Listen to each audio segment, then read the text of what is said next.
Programa não recomendado para menores de 12 anos.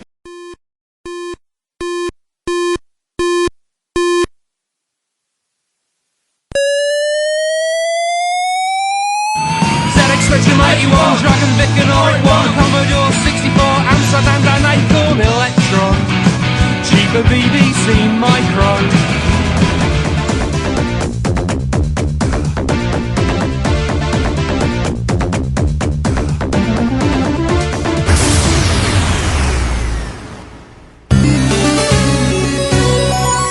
Retrocomputaria, porque velho é o seu PC.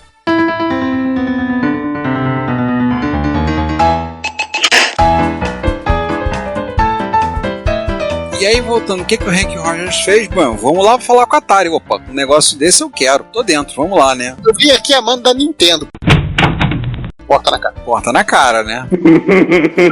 Chegar lá não vai rolar. Então o que ele fez? Bem, no ano de 1988, no mês de novembro, ele foi lá falar com quem? Robert Stein. Chegou e falou, beleza, vamos ver, vamos assinar um contrato, mas peraí, primeiro eu tenho que falar com o Elorg, patati patatá, tem que conversar, ou seja, o que ele começou a fazer? Começou a enrolar eles ali, começou a dar corda para ver o que ia acontecer. Mas aí nós chegamos no golpe, dentro do golpe. Vamos relembrar uma coisa? A Elorg estava negociando com Robert Stein e Andromeda Software, correto? Correto. Em maio de 88, assinaram um contrato, correto? Correto. Em julho de 88, aquelas negociações de contrato tal, houve um aditivo sobre multas para atraso nos pagamentos. Eita ferro. Mas não houve nada envolvendo licenciamento. Inclusive os russos alegavam que assim, até agora você não pagou nada pra gente. Cadê o dinheiro? Gato meu. Ou seja, em julho de 88, Andromeda Soft, Mirror Soft, Spectrum Holobyte, que agora tinha virado Fear, Atari Games, Tengen, Sega, Nintendo of America, Bulletproof Software, Torcida do América, Chapolin Colorado, Raimundo Nonato, o Pica-Pau e tudo mais, todo mundo acreditava piamente que sim, tinha uma licença de Tetris para algum equipamento que ele poderia lançar.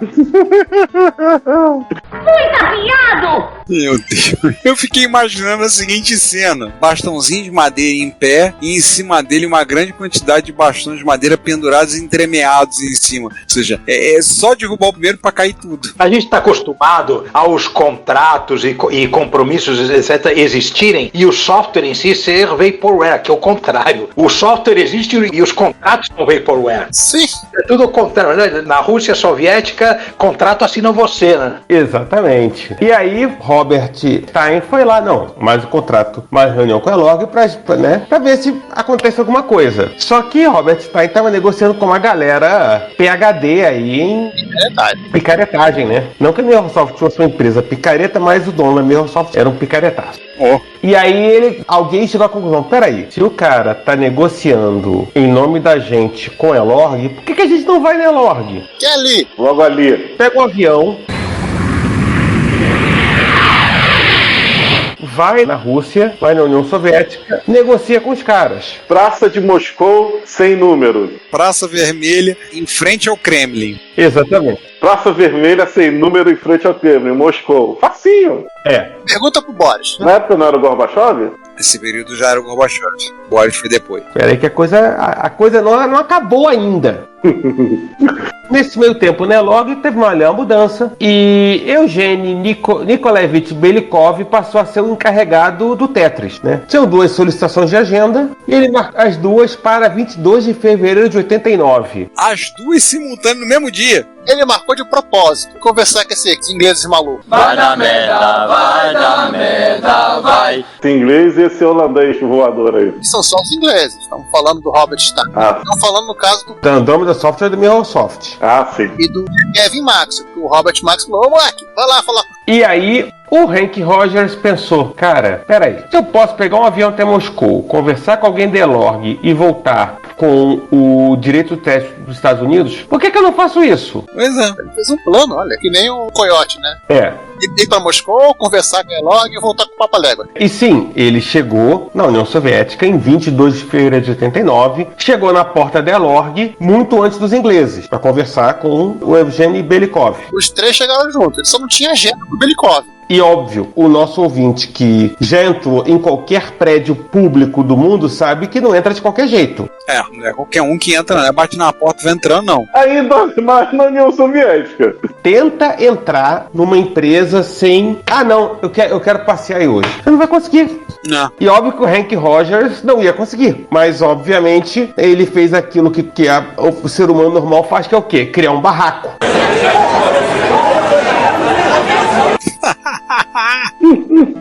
Na verdade, ele criou um barraco pro próprio Belikov. Ele criou um barraco e o Belikov teve que recebê-lo. Tá vendo, criança? Vocês achando que essas coisas só acontecem no Brasil, tá vendo? Vamos tentar simplificar um pouco essas três maravilhosas reuniões. 3 reuniões no mesmo dia. Na mesma hora, né? Eu já tô com pena do Belikov por conta disso. Mas um detalhe sobre o Belikov, que o livro do Game Overs conta, é que ele recebeu o Hank Rogers inicialmente na total defensiva. Ele tava com cara de poucos amigos e tava bem fechado. Afinal de contas, o cara tinha feito um barraco pra entrar, né? João, o cara não foi convidado, você teve que deixar ele entrar. Verifica a documentação de ser norte-americano maluco, tá na porta. Norte-americano não, Hank Rogers é holandês. Mas o passaporte norte-americano. Pois é. Aí complicou. A primeira reunião com o Hank Rogers, como é que foi? Ele chegou, mostrou o jogo que a BPS fez pro console da Nintendo, já tinha vendido 2 milhões de unidades. O Belikov olhou e disse: olha só, isso aqui é ilegal, tá? Você não tem autorização pra fazer isso. Aí ele diz assim, tenho sim, olha aqui a caixa do cartucho, tá aqui a lista. A caixa do cartucho. Na caixa, as autorizações todas aqui. Já que não tinha, todos os licenciamentos do Tetris, não tinha espaço pra botar na tela, tem que ter umas 3 telas no videogame pra mostrar, botamos na caixa. E encheu a caixa com licenciamento. Ô César, aqui é aquele meme da mocinha falando, quem é essa gente toda aqui? É o próprio. Aí ele chega, olha assim, não, mas olha só, a parada é a seguinte, eu já tô trabalhando com a Nintendo, 70% do mercado bilionário, e assim, a parada é essa, mas aí o Belikov puxou o relógio dele, olhou aquele relógio dele de 24 horas no pulso, tipo o relógio russo, olhou e não rola mais não, foi mal aí, mas eu volto amanhã e me traz uma proposta, porque agora eu tenho uma outra reunião para participar, e era a reunião com a Microsoft. Então assim, faltando um pouquinho ali, né, pra fazer, o Belikov pegou no contrato que o Robert Stein tinha com o Elorg, ele resolveu fazer um adendo. Ali na careta. Na cara dura. No caso da secretária, né? A secretária redita essa página. Altere isso aí. Eu vou cortar aqui, você reescreve isso. Você datilografa de novo. Console de videogame, corta fora. Equipamentos portáteis, corta fora. E, pra desviar a atenção, o que ele fez? Ele aumentou o valor das multas. E Ricardo, ele literalmente botou no contrato. O sistema de computador, ele tava lá, né? Exceto equipamentos de console e de arcade. Nossa, nominalmente. E as multas, ele subiu os valores. E aí foi o Kevin Maxon, né? O filho do Robert Maxon, que era o diretor, o dono da Microsoft, pra fazer lá aquela conversa. O cara sentou lá na mesa, chegou lá o Belikov, o cara pronto pra negociar, né? Que aprendeu com o papai. Só que ele não contava com detalhe. Os Tetris da BPS e pergunta pra ele: o que o nome da tua empresa tá fazendo nesse cartão? Aquela trava do Windows, o cara olhou, voltou, olhou de novo. Microsoft mesmo, não é Microsoft, é Microsoft. Não, e no final ele conversou, não, isso aqui realmente é um cartucho pirata. Então, mas é aquele negócio, né? Então a gente foi lá pra discutir direito que ele queria uma licenciamento que ele queria pra empresa dele, em tese, já tinha até um cartucho licenciado com a empresa dele. Ele, assim, ficou totalmente perdido nessa história. O Belikov chegou, tudo bem, me encaminha uma proposta e a gente vai conversando, tá bom? Tá bom. Aí o moleque pegou o avião e voltou pra Londres. Bom, aí chegou a vez do Robert Stein. A última reunião, a que o Evgeny Belikov considerava mais tensa, já que não fazia a menor ideia da reação que ele ia ter a mudança que ele fez, só que ele pegou o contrato, leu supostamente, assinou e voltou para casa sem saber que legalmente não tinha mais os direitos para licenciamento em consoles e portáteis, e assim, com uma canetada, todas as versões de Tetris já desenvolvidas se tornaram ilegais. Fim. Veja bem, se não tem que mandar matar uma desgraça dessa. Só uma coisa, isso, gente, você vê que analfabeto funcional existe independente do homem. O cara leu e não interpretou.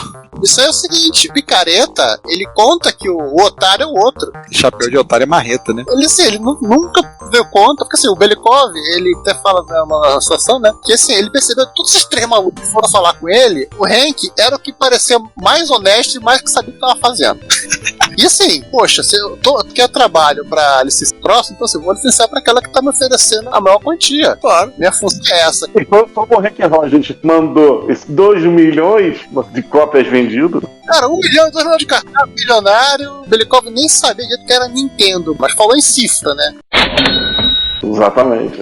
Eu não consegui achar exatamente o valor que foi licenciado o Tetris. Você pode ver que o Stein vendeu por 3 mil libras. 3 mil libras tem aqui. É. Vou comprar licenciado agora, se você quiser. Porra, aí. No dia seguinte, o Hank Rogers voltou na Elorg com um contrato com todo mundo que estava associado ao Tetris, assinou o contrato de licenciamento para portáteis e foi avisado que, ó, o console estaria disponível também se a Nintendo quiser, tá? Ele falou, ó, se a Nintendo quiser assinar contrato para botar nos videogames, a gente conversa. Passa lá em casa. Obviamente a Nintendo quis, ela não é besta, ela não nasceu ontem, e apresentou uma proposta. A Microsoft foi convidada a fazer uma contraproposta, mas não tinha bala na agulha. Quem é que ia ter bala na agulha para encarar uma Nintendo? Pois é. Não ia ter. Robert Maxwell não ia fazer isso. O Daily Mirror não estava dando tanto dinheiro a ponto de ele querer usar o dinheiro dele para isso. Mas ele resolveu apelar, né? Ele chegou muito no Twitter. Ele ficou irado, né? Porque ele levou uma rasteira da rasteira, né? Então ele falou assim, na verdade ele ia dar um golpe e levou um contragolpe. Então aí que ele fez, ele começou a espernear e vamos começar a falar. Chegou ao ponto de falar pessoalmente com o premier russo, com o Mikhail Gorbachev. É porque é isso, Robert Maxwell, ao contrário do Hank Rogers e do Robert Stein, ele tinha o telefone do Gorbachev. Ele foi membro do parlamento britânico. É quando devia conhecer ministro da coroa britânica, membro do parlamento. Aí foi lá, só puxou o telefone. Ô, Misha, que bagaça é essa que tá acontecendo aí na Elorg? Pô, tão me dando uma rasteira. Aí o Gorbachev virou e falou assim, ó, bota lá, faz a perestroika lá na Elorg, passa lá, vai investigar o que tá acontecendo. Aí dá uma zoiada aí pra ver o que tá acontecendo. Começa lá toda a pressão em cima da Elorg, pobre coitado do... coitado do Eugênio Belikov, né, o filho do Nikolai. Aí o que acontece? Fizeram essa pressão e a Microsoft saiu o contrato de licenciamento para Tetris para máquinas de arcade. Acabou. Menos pior. Foi o que restou para ele. É o que sobrou. E aí, no final das contas, o Minoru Arakawa, presidente da Nintendo of America, foi pessoalmente a Moscou para assinar o contrato, o que garantiu os direitos para consoles e portáteis por um valor de $500 mil mais 50 centavos de dólar americano por carvão.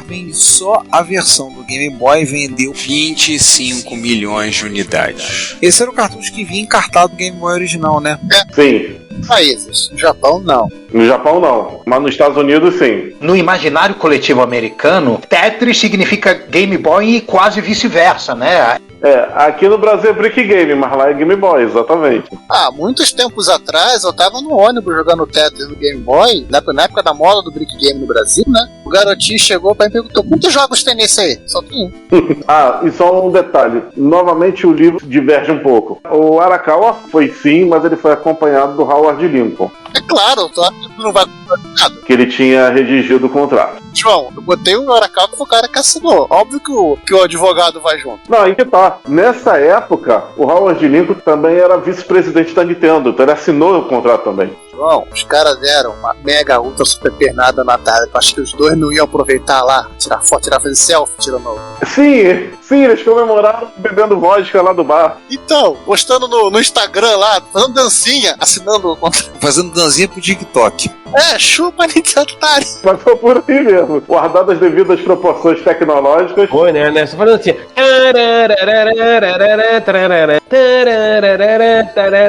Chupa otário.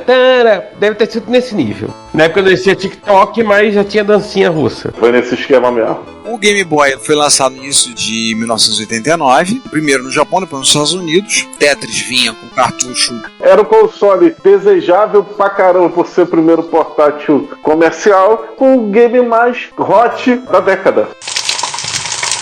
Então, assim, imagina como é que tava. Mas assim, isso foi em início de 89. Peraí. Bem, vocês sabem que nós somos melhores em áudio do que vídeo, mas o Reto Computaria tem um canal no YouTube. Lá, todos os episódios do podcast estão disponíveis para você ouvir, assim como as Reto Besteiras e eventualmente vídeos que nós fizemos, encontros, as lives, materiais que produzimos. E vem o nosso convite, não deixe de assinar, ligue o sininho das notificações, comente, participe e compartilhe com outros. Apresente o podcast para outras pessoas. Ajude a espalhar a palavra da retrocomputação a outras pessoas. Muito obrigado. Tem nada a ver, pá. O que apareceu alguns meses depois, em março? O macaco judicial, o processinho. Hein, Ricardo, assinaram em fevereiro o contrato, garantido no finalzinho de fevereiro, comecinho de março. Assinou o contrato, manda lá o processinho pra Atari agora. Mandaram aquele macaco jurídico, né, o processinho, pra falar com a Atari. Tá lá, ó. Processinho. O amigo do respeito. Tá lá, ó. O judicial. É cease and desist, né? Desist? Não lembro.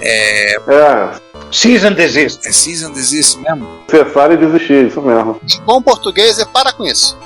Para com essa porra aí. Exato. Como diria o Huawei, professor Gilmar. Para com essa porra aí, meu irmão! Então a parada é a seguinte, ó. Atari, para de vender seus cartuchos de Tetris pro Nintendinho. Vocês não têm a licença. Aquela licença que vocês tinham com a Microsoft não serve pra mais nada, tá? Tudo bem, a Microsoft também não tinha. Não valia pra nada mesmo a licença lá deles. E aí o que a Atari fez? Processou a Nintendo por conta disso. E aí eles arrolaram no processo testemunhos das duas empresas e o Eugene Belikov, que deve ter aproveitado essa para poder sair lá do Moscou para ir passear nos Estados Unidos. Então, essa briga começou, o pau começou no juízo. Enquanto isso, a Atari, enquanto a gente não vai, não resolve, vamos vender Tetris, não interessa. Põe propaganda no jornal, manda pra loja, faz lançamento oficial e oficioso. Vamos fazer festa. Vamos vender, a gente tem que vender essa boneca, vamos embora, vamos ter que aproveitar, tem que fazer dinheiro agora, nem que você vai pagar o processo. No final, na Corte de São Francisco, a juíza Framin M. Smith deu ganho de causa para a Nintendo e aí encerrou-se a vida do Tetris para o Nintendo, a versão do Tetris da Atari, que é tido por alguns como a melhor versão. E os cartuchos que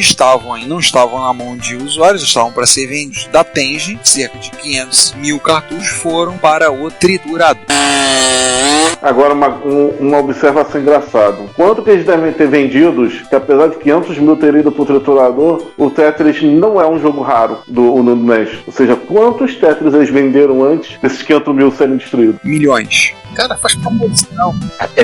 Teve tempo, né? Sim, bom, mas não. E o Tetris nem é jogo raro do NES. A Nintendo, assim, ela teve que desenvolver uma outra versão do Tetris pro Nintendo, né? Que que ela fez com o mesmo visual do Game Boy, até porque a versão do WT Pro ficou ilegal também. Parece que o Hank teve que pagar também pra iLog a multa. A coisa tão enrolada que até a empresa que acabou com os direitos legítimos também tinha cartucho pirata dela. Só que tem um pequeno detalhe dessa história. O Hank nem se esquentou. A Nintendo pagou a multa dele. Então, não. E a versão subsequente do NES também foi feita por eles. O Hank só ganhando nessa história. Não, eu lembro da versão do Nintendo que saiu depois, diferente da original, que era BPS no osso, né? E a desse não, é tipo uma versão feita pela Nintendo, pela Bullet, foi mais escondidinha. Sim, né? Não tinha crédito deles, apesar de ter sido produzida por eles. Como é a do Game Boy, que só tem um Bullet Profile numa linha. Mas eu acho que de todo mundo, quem mais se ferrou foi a SEGA aqui. A SEGA entrou atrasada na festa, né? Só que a SEGA entrou atrasada e disseram pra SEGA, ó, não rola. O processo rolou e ela, justamente na mesma época, ela ia lançar o Tetris do Mega Drive. O que aconteceu? Ela teve também mandar os cartuchos dela pro triturador. Aliás, digamos, um parênteses, é evolução, né? Porque o pessoal agora já não enterrava os cartuchos sem aterro sanitário. Agora, eles passavam no triturador, né? Triturado depois enterrado, que é mais fácil. E ao contrário do da Tengen, ele ainda não tinha sido lançado no mercado. Resultado, quantos cartuchos físicos existem no mundo do Tetris de Mega Drive? 10. É o videogame mais raro do mundo. Quando com o Guinness, 10. Isso só. Se tem alguma história de alguma compensação pra SEGA disso tudo, foi o fato que isso estimulou a SEGA a nos dar o Columns, que é um jogo bacana. indireto. Assim, o que acontece nessa? Mas Hoje em dia a ROM tá disponível, a gente até comentou antes, a ROM tá disponível pra quem quiser jogar. Um desses 10 cartuchos foi dumpado. sim. Durante a fase dura dessa pauta, eu joguei as 3 versões do Nintendo, eu joguei a versão do Mega Drive. Ah, você tá reclamando que você foi um esforço muito grande jogar Tetris, né? Foi um esforço muito grande jogar Tetris, por conta de vocês ouvintes. Aham, tá bom. O esforço muito grande foi em parar de jogar, né? Eu também. Também. Verdade. Pois é. E esse jogo apareceu numa coletânea da SEGA alguns anos depois, foi disponibilizado. Ele apareceu, inclusive, no novo Mega Drive japonês. Ele apareceu lá. Então, assim, fechando essa treta jurídica toda, né, esse quebra-pau jurídico todo, só uma coisa, como é que ficou depois a Spectrum Holobyte e a Microsoft? Porque a Spectrum Holobyte fez algumas variações do Tetris para depois. Ficaram com a licença até o momento que caducou, né? Eles ficaram com a licença de computadores. Mas como eles já tinham feito a licença para todos os computadores possíveis e imagináveis e não tinha mais nenhum para eles fazerem, eles não tinham mais nada para licenciar. Teve Tetris 1, Tetris 2, Tetris com não sei o que, Tetris com não sei o que lá. Ah, teve Tetris 3D, teve um monte de coisa, nossa. E falando em Tetris 3D, você quer falar de um dos clones mais famosos? Vamos falar de versões então, vamos lá. Vamos falar das variações. Sim. Várias variáveis. Copiar não é feio, feio é copiar mal feio. Copia, muda um pouquinho aí pra não dar tanto na cara. E aí foi feito. E aí teve algumas variações, vamos citar. Em 1989 saiu o Blockout, feito por empresa polonesa pela PZ Karen, distribuído pela California Dreams. California Dreams não é a música do The Mamas and the Papas, por favor. Para computadores e para consoles, e a Tecno Japan em arcade, que é um Tetris em 3 dimensões. Joguei muito. A produtividade daquele clone de DOS que eu fiz na LZ, ela foi bastante impactada por esse jogo, porque eu fiquei maluco com ele. Levei tempo para dominar esse jogo, porque esse jogo era o seguinte, era um poço, em vez de ser um poço bidimensional, um poço tridimensional, que você olha ele de cima, né? Então você vê o fundo do poço lá em escala menor. As peças feitas de cubos tridimensionais vão caindo e você posiciona ela com as 4 setas e você tem 6 teclas para rodar nos 3 eixos. Nossa, isso dava nó no cérebro. Eu fiquei estranho de tanto jogar aquilo. Mas eu conseguia dominar aquela porra. Era Q e A para rodar num eixo, WS no outro e AD no outro, e as 4 setas para posicionar, né, horizontalmente, e uma tecla ou Enter ou espaço para você acelerar a queda. Aliás, Ricardo, a própria California Dreams, apesar do nome, ela é polonesa também. Nossa. California Dreams. California com K. Ou seja, muito antes de The Witcher, tínhamos a California Dreams. E a PZ Karen também. O arte, feito pela Konami com a data de 1989. Atenção, a versão para amigos, que inclui e consoles que inclui Game Boy, MSX, o Nintendinho, o PC 98 e o Sharp X1000 do Quart são de 1990 para frente. A versão de MSX eu tenho certeza que eu não... É só para MSX2, né? MSX2. Sim. MSX2. O Quart na prática é um Tetris de navinha. É alguém que tinha raiva do Tetris, não. Eu vou assassinar esses quadradinhos todos. Vou matar. O pessoal da Konami era meio sangue dos olhos. Meio? Outro a ser falado, que inclusive a versão de MSX teve um patch recente, que é o Columns, que aí a SEGA, bolada por conta da história, virou assim: vocês estão fazendo assim? Tá bom, valeu, beleza, eu vou fazer o meu próprio Tetris, vocês não vão poder falar nada. E em 1990 ela lançou onde você encaixaria as peças, então são sequências de joias, que elas vão caindo e você vai organizando para formar linhas e poder eliminar. A peça é sempre vertical e você só muda a ordem da joia, não é isso? Sim, isso. Tem versão inclusive para celular. Aliás, minha esposa tinha um desses que ela era viciada, era impressionante. Depois, com o tempo, ela jogava rápido. Agora não tá mais tão boa, mas na época ela tava afiada, sai de baixo. Eu joguei bastante no Mami. Eu fiquei curioso agora do Quart para arcade, que eu não conhecia, só conhecia de MSX2. Eu vou experimentar ele depois. Aliás, as versões Mega Drive e Arcade saíram juntas, que era o plano do Tetris. As versões Mega Drive e Arcade são idênticas, que era o plano do Tetris, mas deixa pra lá. O Tetris do Mega Drive, assim, eu achei ele foge da temática russa, tem umas paisagens. Sim. Mas de resto, assim, claro, ver agora, né, você vai dizer assim, não tem nada demais, claro. Uma grande curiosidade do Columns do MSX é que o Columns do MSX foi portado pela Compile, que um ano depois ia querer fazer seu próprio clone de Tetris. Deixa eu só falar uma coisinha do patch.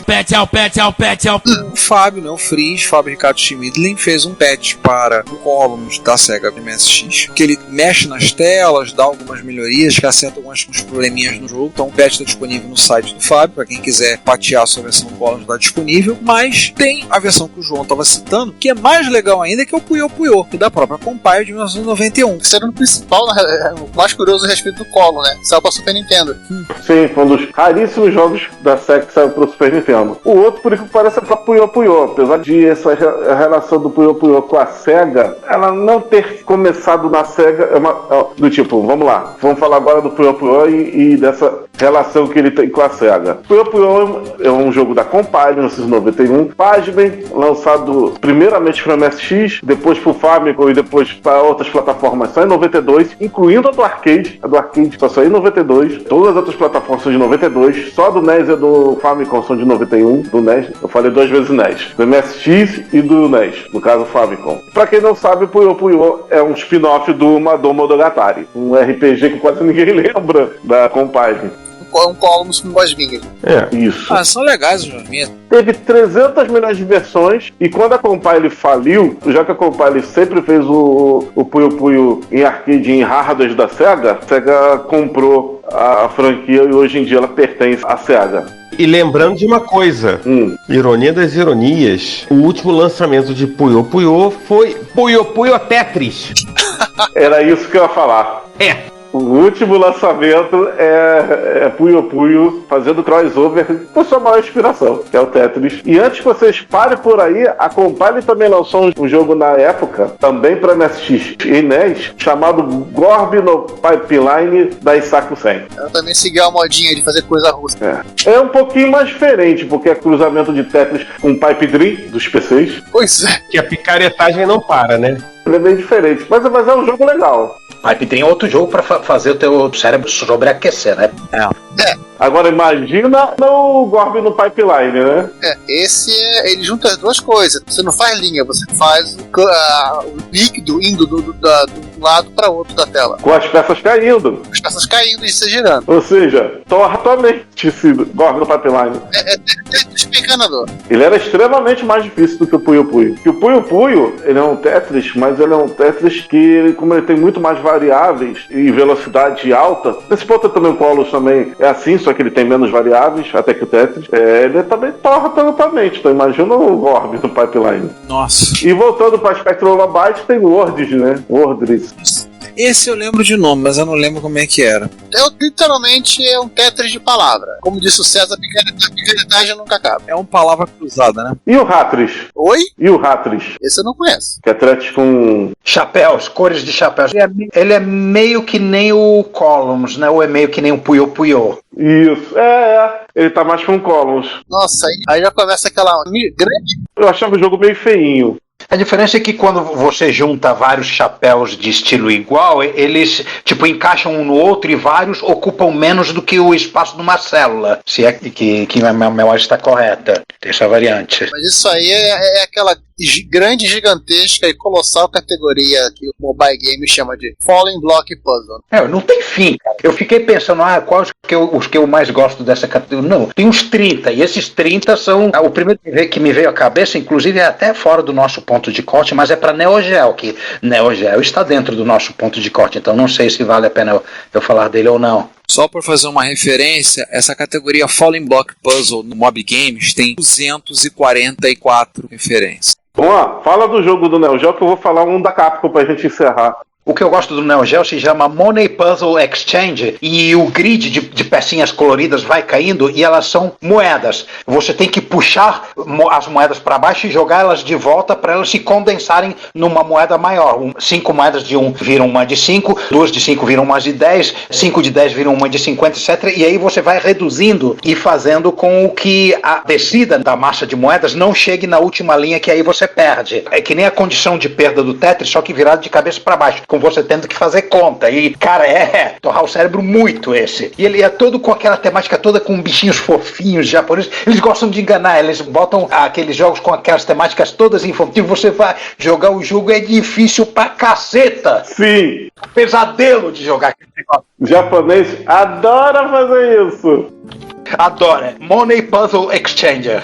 Procura. E eu vou se encerrar com 2 joguinhos da Capcom no estilo Tetris. Um é bem obscuro e o outro é super conhecido. O bem obscuro é o Block Block, que ele é bem na linha do Columns, só que com blocos. Ele é de 1990. E o outro jogo, ele parece ser uma versão turbinada do Puyo Puyo, que é o Super Puzzle Fighter 2 Turbo. Não dá pra não falar sobre esse jogo, porque esse jogo, ele talvez é um dos pouquíssimos jogos que ele conseguiu fazer um buzz pós-febre do Tetris com um clone de Tetris. Porque simplesmente eles botaram um clone do Puyo Puyo com personagens do Street Fighter em modelo chibi fofinhos. É Street Fighter e Darkstalkers. O Super Puzzle Street Fighter 2 Turbo, na época, saiu pra tudo que é plataforma quase, arcade, PlayStation, Saturno, PSP, PlayStation 2, PC, eu acho. Vamos pedir o pessoal para comentar o seu Tetris predileto no comentário? Sim, ouvintes. O Tetris que eu andei jogando recentemente é o Bastar Tetris. O Juan tá rindo porque ele sabe como é que é. O Bastar Tetris foi o seguinte: na hora que ele vai sugerir a peça pra você, ele sugere a pior peça que você poderia usar. Eu fico doido na minha cabeça. E aí você xinga o jogo Bastard. Não, gente, não. É que é o seguinte, todo mundo que já jogou Tetris tem aquela sensação de que o jogo tá sonegando de putaria. Isto é a maior putaria!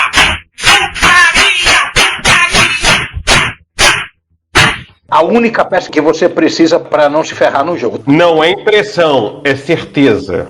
É um fato. É fato. O jogo, ele olha a peça que você está precisando e diz: não vou mandar essa peça. Na hora que você precisa do T. Isso está provado. Isso, inclusive, eu vi no Zap, eu vi no Instituto de Pesquisa Oficial do Facebook, no IPOF.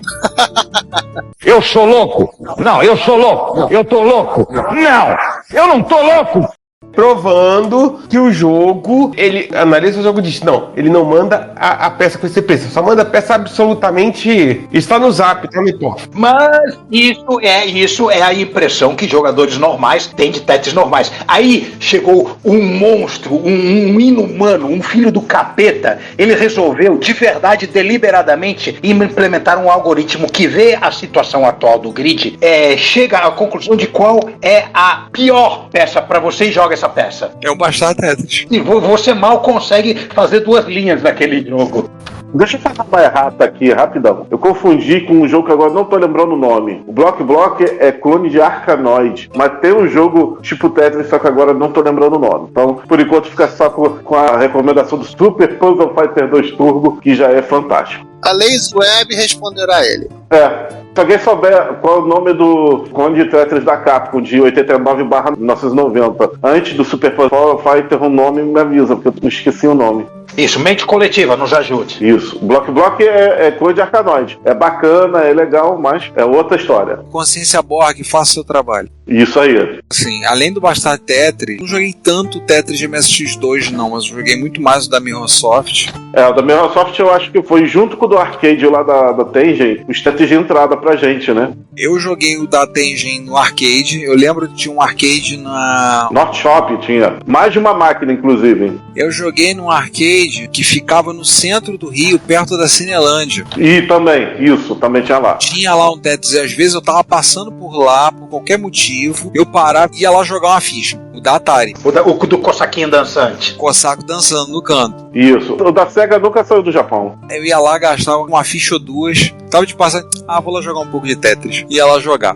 Esse que eu joguei. Hoje em dia tem esse, como eu falei, o Bastar Tetris. Pra celular, gente, existem um caminhão deles, inclusive o, digamos, oficial, que é bem completo, bem complexo, com um monte de coisas novas que eles acrescentaram, um monte de recursos que eles colocaram. Salvo esse Tetris do arcade e o dos pilantras do MSX, eu acho que um que a gente jogou mais até do que o Tetris do MSX2 da BPS foi o próprio Puyo Puyo, não é? Mas o Puyo Puyo não é oficialmente um Tetris. Pois é, um clone. A gente só pode mandar Tetris, então deixa ver os que eu joguei. Tem o da Matra, Cock Me Up, eu acho, um troço assim. O do Game Boy. Do Game Boy também joguei bastante. E Giovanni também, né? Assim, uma coisa que eu acho impressionante no Tetris é como o jogo é viciante, como a mecânica dele é simples. Inclusive, para desenvolvedor, para quem quiser sentar e fazer o seu próprio Tetris, não é difícil fazer um. Inclusive, eu brinquei uma vez, falei no encontro de MSX, eu falei, um dia eu vou fazer um jogo, eu vou fazer um Tetris. A reação que eu tive do Fábio, do Freeze foi: ah, não, mais um clone de Tetris eu não aguento. Faz outro jogo.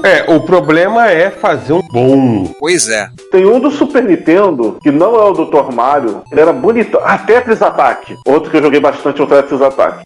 João, na minha zoeira eu esqueci desse detalhe, né? O Dr. Mario é uma espécie de Puyo Puyo da Nintendo. Sim, verdade. Aliás, o Puyo Puyo, tem muita gente que não jogou Puyo Puyo, mas jogou Puyo Puyo. No Mega Drive americano, no Genesis, Puyo Puyo saiu como o jogo do Dr. Robotnik. Eu vou falar o nome exato do jogo. A versão americana do Tetris, a SEGA comprou com o nome do Dr. Robotnik. Robotnik. O nome do jogo é Dr. Robotnik Mean Bean Machine. É o Puyo Puyo do americano do Sega Genesis. Tem muita gente que deve ter jogado Puyo Puyo assim. Pelo menos a Compile foi creditada nesse jogo aqui. Agora que a gente tá fazendo esse momento de falar mais de coisa mais pessoal, antes da gente fechar com o legado Tetris, perguntar a vocês, qual é a peça de Tetris favorita de vocês?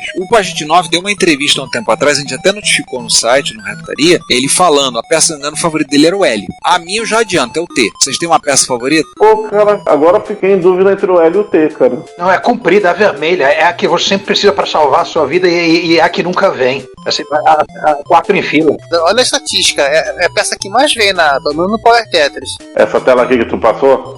É que eu jogo muito do Atari, né, de arcade, então ela é sempre a que vem menos. Na verdade, você tem que jogar Tetris para você fazer com que os buracos que você vai deixando sejam ocupáveis 2 peças, pelo menos, não por uma só. Eu gosto muito dessas cadeirinhas, os 2 lados. Que é um S? A US, eu nunca sei o nome. Eu gosto muito delas, pra mim são as... E normalmente são elas que muitas vezes me salvam, mas de vez em quando elas me botam umas roubadas, mas tudo bem. Não vou com a cara delas, elas dão muita dor de cabeça. Sempre você está precisando de uma, vem uma torrente da outra. Você está precisando da Destrógera e vem 20 Levógeras diferentes, ou 20 Levógeras em sequência, ou vice-versa. Não, dá raiva. Acho que a única peça que dificilmente me dá raiva e que alivia é a comprida, é a 4 sequência. Pra mim, a minha favorita é o T, porque pra encaixar tem sempre um buraquinho que sobrou, eu giro e encaixo naquele buraco e coloco ali e completo a linha. E quando eu tenho uma sequência, por exemplo, de 3 quadradinhos vazia, ela consegue encaixar uma sequência de... A segunda é melhor pra mim, porque ela serve, por exemplo, o S. Você precisa de um S e sempre vem o outro. O T serve tanto quanto você está precisando do S destrógeno, como quando você está precisando do S levógeno. Ninguém gosta do quadradinho, né? Definitivamente. Não, o quadradinho tem que se... O quadradinho é bastante legal. Que isso? Que isso? Respeita o quadradinho, caramba. Cada um no seu quadradinho.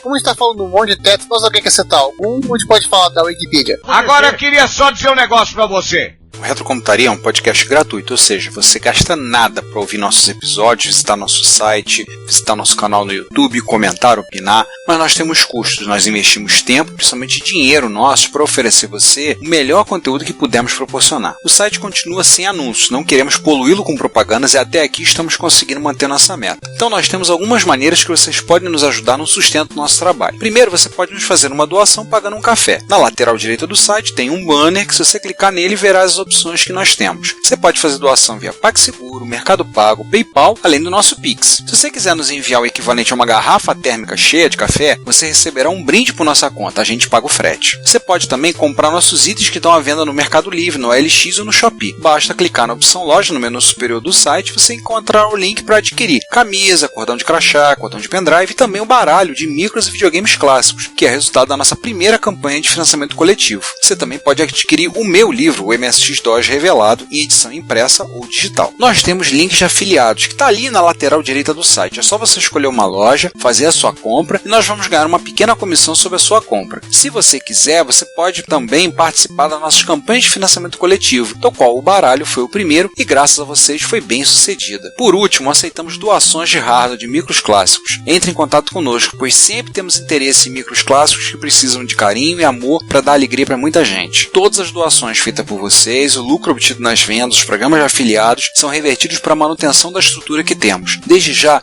muito obrigado pelo seu apoio, seu reconhecimento não tem preço. minha cara é assim, quem gostar de mim gosta, quem não gostar, acabou. Vamos pro legado. Vamos pro legado.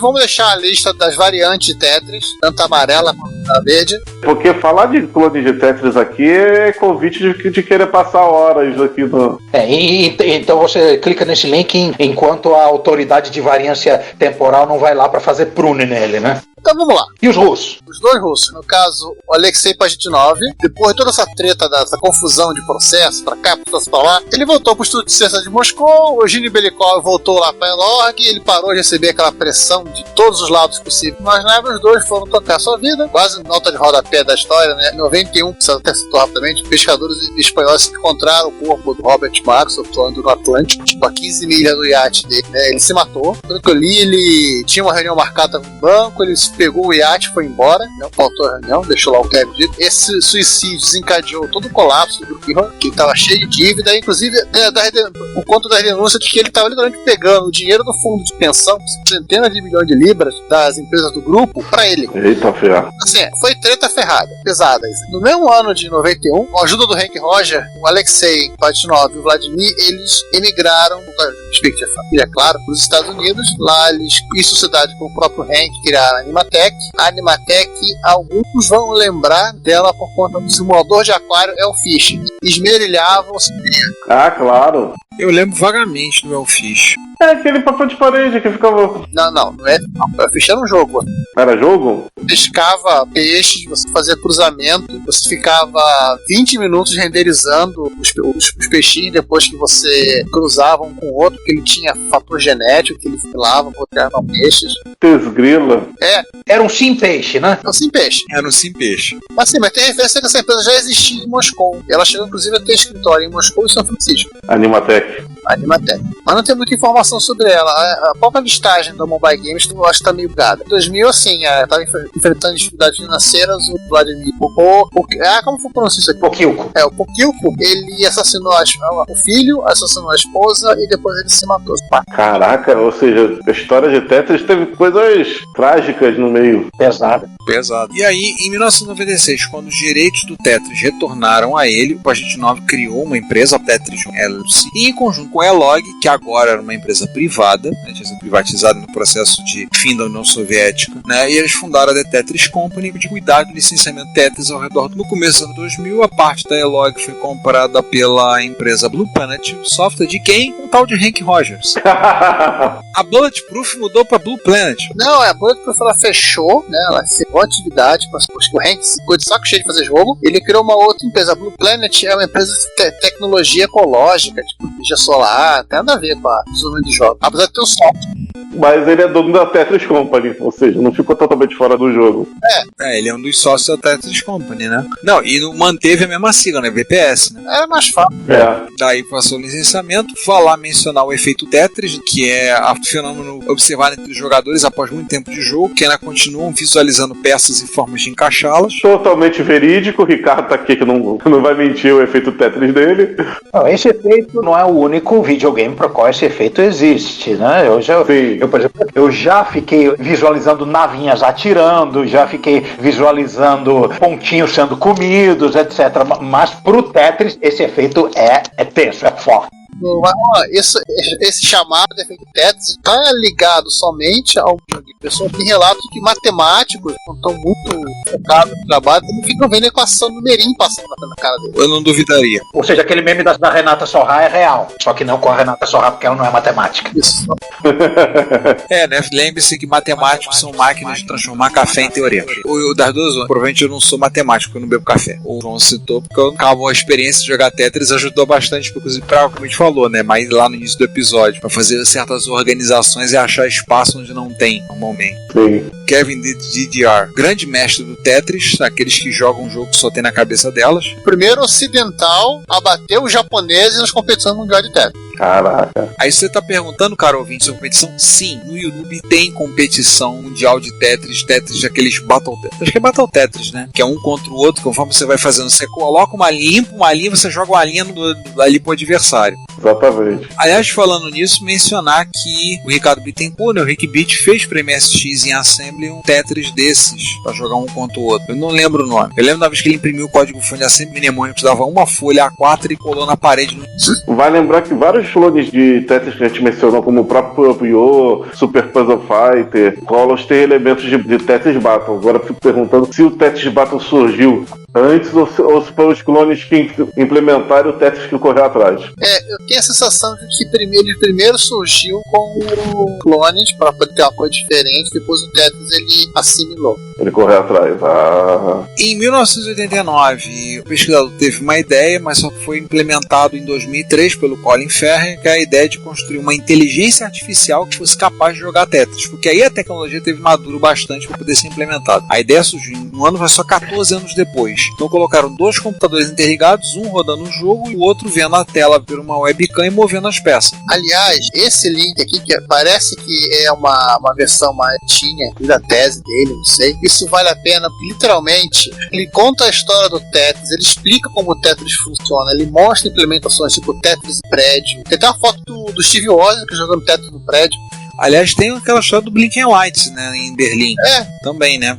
Você podia jogar na fachada do prédio. O pessoal, vou explicar a história, né? O pessoal do Chaos Computer Club, que é talvez um grupo de hacker mais famoso do mundo, sediado em Berlim, existe desde os anos 80. Eles, para comemorar um aniversário tudo lá, e agora com a parceria com a prefeitura de Berlim, eles estabeleceram o projeto do Blinking Lights. Eles usaram uma fachada de um prédio, interligaram todas as luzes, botaram um sistema e você podia controlar remotamente, de forma que você poderia colocar e fazer aparecer mensagens, tudo, escrever, aparecer na fachada e também jogar Tetris na fachada do prédio. Imagina a cena. Você procurar em Blinking Lights nas interwebs, não é uma coisa nova, isso é tipo... Não, isso tem uns montes, tem referência no 2000, peraí. 95? Foi, eu lembro que era no início da internet, a internet comercial. Da Delft Test, eles fizeram desse, assim, vira e mexe a gente fazendo. Vamos deixar o link aí no de 2014, né? O Frank Lee da Drexel University, um teste lá na Filadélfia. E a galera gosta de fazer isso. O material do Colin Ferrer, assim, vale a pena, porque assim, ele literalmente traz até código ofuscado, Tetris em Perl, deu medo. Diversas referências de Tetris como teatro, vídeo, aquela animação, Tetris com 2.5 dimensões geométrico, né? Block Tetris de 4 dimensões. 4?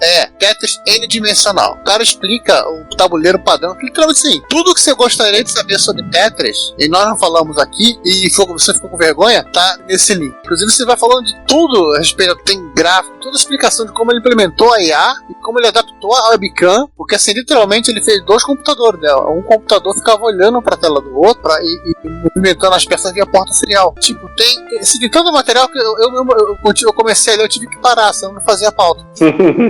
Tem Tetris em C, código obfuscado em Perl. Eu testei, funciona. Em SVG. Deixa eu parar, que senão eu não continuo. Este é um episódio que a gente tá tendo que se controlar toda hora pra ele não ficar infinito, né? Sim. Pois é. A gente tem que limpar as linhas no caminho. E o que a gente vai falar do Brick Games que a gente já não falou?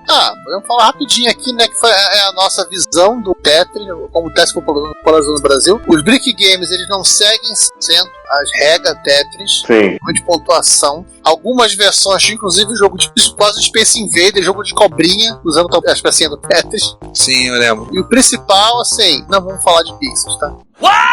Do quê? Nunca ouvi falar. O que é isso, Pixel? Não, seria Tem referência de Tetris, não assistam. É o que a gente vai falar sobre ele. Falar de prêmios. só alguns. Em 1989, o Tetris ganhou 3 categorias de premiação de excelência em software da Software Publishers Association, bem merecido. Em 1991, a Entertainment Weekly considerou o 8º melhor jogo disponível, 8º só? E a PC Format colocou na lista dos 50 melhores jogos de todos os tempos. Ricardo, 91, o teste tinha sido há 3 anos. Mesmo assim, pô, 8º? Hoje em dia não vai botar ali em 20º. não. Em 1993, a versão Spectrum foi a 49ª mais votada na lista dos melhores 100 jogos de todos os tempos da Yor Sinclair. Aliás, esse jogo que vocês estão vendo ilustrando o post do episódio, né, em homenagem ao recentemente falecido Sir Clive Sinclair. Em 1996, o Tetris Pro ficou na Amiga Power na colocação número 38 e no mesmo ano ficou em 14º na lista de jogos mais inovadores pela Computer Game World e na segunda posição da lista dos 100 melhores jogos de todos os tempos da Next Generation. Eu acho aí merecido, mas eu queria saber qual é o primeiro. Ou é Pac-Man ou Super Mario. Tenho quase certeza que é um desses dois. Deve ser um desses. E ele manteve a posição na lista dos 50 melhores jogos feito pela mesma revista, pela Next Generation, em 1999. Se vocês procurarem na Wikipédia, tem uma lista gigante de prêmios, referências, elogios, e a gente não vai fazer, senão esse episódio vai continuar ficando e a gente vai ter que continuar jogando pecinha pra poder limpar com 15, pra poder ir descendo. Não, eu já tô, acho que na última linha tá difícil, eu já desisti, eu já entreguei deuses, né, dos tetriminos. E até porque nós somos fanboy, né? Se der tela, a gente vai seguindo. Nós somos fanboy. A cultura humana é fanboy. Ele está incluído na amostra de videogames que fazem parte do patrimônio cultural da humanidade pelo Museu de Arte Moderna, o MoMA de Nova York. Ele está na companhia de Pac-Man, Another World, do Snake, da Nokia. É, do celular mesmo. É o próprio, famoso jogo da cobrinha. É o jogo da cobrinha. Um parênteses gigante aqui sobre essa exposição do museu que merece ser falado. Existe um clone de Tetris feito pela Namco com temática de Pac-Man. Ai, meu Deus do céu. Me lembrei agora, quando vi Tetris do lado do Pac-Man, eu me lembrei disso. Não, terminei esse episódio porque a coisa começou a ficar complicada. Imagina, Pac-Man e Tetris juntos, no mesmo jogo. Quer saber mais? Tem documentário em quadrinho. Sim, tá aqui do meu lado, hein? Aliás, foi daí que veio a ideia, né? A gente conversando sobre, a gente tinha ideia de fazer um dossiê Tetris. Vamos contar os pontos pros outros. Vambora. A gente tinha ideia de fazer, mas só em 2022. Só que aí o Giovanni chegou, gente, o que eu comprei esses quadrinhos aqui, contando a história do Tetris, não sei, começou a conversar no nosso... Aí até eu virei e falei assim, vamos fazer o seguinte, joga o episódio que ia ser agora de outubro pra 2022 e vamos puxar, troca ele no lugar com o Tetris. Boa, vamos fazer. Fizemos. Aí o Giovanni fala sobre os quadrinhos, eu falei que eu tinha lido ano passado o Game Over, ano retrasado a Guerra dos Consoles, que tinha coisa do Tetris, ferrou. Mas não era quadrinho. E tem a história do Tetris nos dois livros. Então, o quadrinho do Box Brown, né, que ele conta a história que os pais precisaram comprar um Game Boy pra avó dele, pra ele poder ter o console de volta. Tinha que dar um Game Boy pra senhorinha, pra ela poder jogar Tetris sozinha. Caraca. Saiu pelo serviço de rádio da BBC, BBC World Service, um documentário em áudio sobre Witness History, a criação Tetris. Tem o Alexei e o Hank falando coisas. E tem um documentário pela BBC que é o Tetris from Russia with Love. Adorei o nome. Um documentário em vídeo da BBC está disponível no YouTube para ser visto também. Tem legenda. Vocês podem ver, então tem link pra caramba aí no show notes. Se você não vai olhar o nosso show, por favor, vá olhar e depois nos agradeça ou nos xingue por termos colocado tanta coisa, ter investido tanto tempo falando, vendo coisas sobre Tetris aqui. Pois é.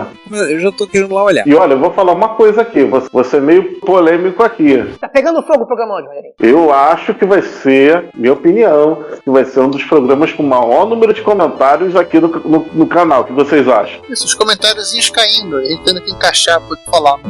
Eu já tô vendo os comentários aqui, cara. Eu já tô, inclusive, vendo uma chuva deles nesse momento aqui. E tipo, né, a gente tem que se virar pra encaixar, né? Toda razão. Esse é um dos episódios épicos, né, que a gente fez. Nossa. Sim, sim. E essa pauta estava rodando em que computador? O Eletrônica 60? Essa pauta foi produzida no Nintendo com o cartucho da Tengen. Não. Na Rússia Soviética, a pauta produz você. Isso. Exatamente. Enquanto vocês estão discutindo quem tá rodando a pauta, eu tô olhando aqui os links aqui, tô vendo o que eu vou fazer aqui. Me perder a sua noite de sono, é isso que você vai fazer. Se for um Nintendinho, pra ficar mais pirata, bota aquele Dengo, que é o clone russo, né? Do Nintendinho. Gente, eu tô vendo um dos sites aqui, o cara faz uma análise. Você vê um paper científico, o cara analisando Tetris. É o que? O material do carinha da IA? É, o cara da IA. Não, ele explica tudo do Tetris, né? Literalmente do começo ao final, como é o jogo, como funciona, o que tem que fazer. Eu não posso abrir essa aba, eu tenho que essa aba, eu tenho que fechar, senão eu não trabalho amanhã, eu tenho que trabalhar amanhã. Você sabe que o sonho de todo jogador de Tetris é fazer o seu próprio Tetris. Tô olhando aqui e vendo as ideias que ele tá botando aqui, as coisas aqui, eu falei, pô, eu tenho que olhar isso mais calmo. Ele explica todas as regras do Tetris, só pra começar, né? Depois explica como que o computador tem que pensar pra jogar Tetris. Isso aí vai perder 4 dias da vida sem ao menos ver o tempo passar. Gente, o nível de piração tá ficando além do que eu posso suportar. Vamos terminar o episódio, vamos terminar. Vamos que eu já vou baixar um Tetris pro novo celular. Meu celular tem pouquíssimos jogos. No momento meu celular tem 4 jogos. Um deles é um Tetris. Não me dá ideia. Gente, acabou, né? Acabou, gente. Obrigado pela sua audiência e eu espero que vocês tenham se divertido e enlouquecido tanto ouvindo esse episódio quanto a gente ao fazê-lo, né? Fui. Pois é. Bom dia, boa tarde, boa noite. Eu estou me contendo para não jogar algum Tetris em alguma das minhas máquinas aqui. Pior, que é capaz de todas as máquinas que eu tiver aqui roda Tetris. Metade é a versão pirata. Cara, eu vou parar aqui porque eu tô olhando o Tetris em tudo que é lugar. Eu só queria avisar vocês que eu já tô instalando Tetris novo no meu celular, tá? Então, vou jogar, tá? Não vou ter... Acabou. Adeus, vida. Ó, hashtag acabou a gravação. Foi um prazer conhecê-lo. Coitado. Pois é. Adeus, Trovaristi. Como é que é adeus em russo? Sei lá. Bem, gente, até mais. Volta daqui a 15 dias, uma semana. Aquele papo que sempre falo, vem do calendário. Então, até o próximo mês. Até. E espassiva ter ouvido a gente. Espassiva? É obrigado em russo, esse eu sei. Bom, aqui é o Júlio Neves, nós estamos encerrando aqui o Retrocomputaria e eu gostaria de saber uma coisa para finalizar. Foi bom para mim, foi bom para você também?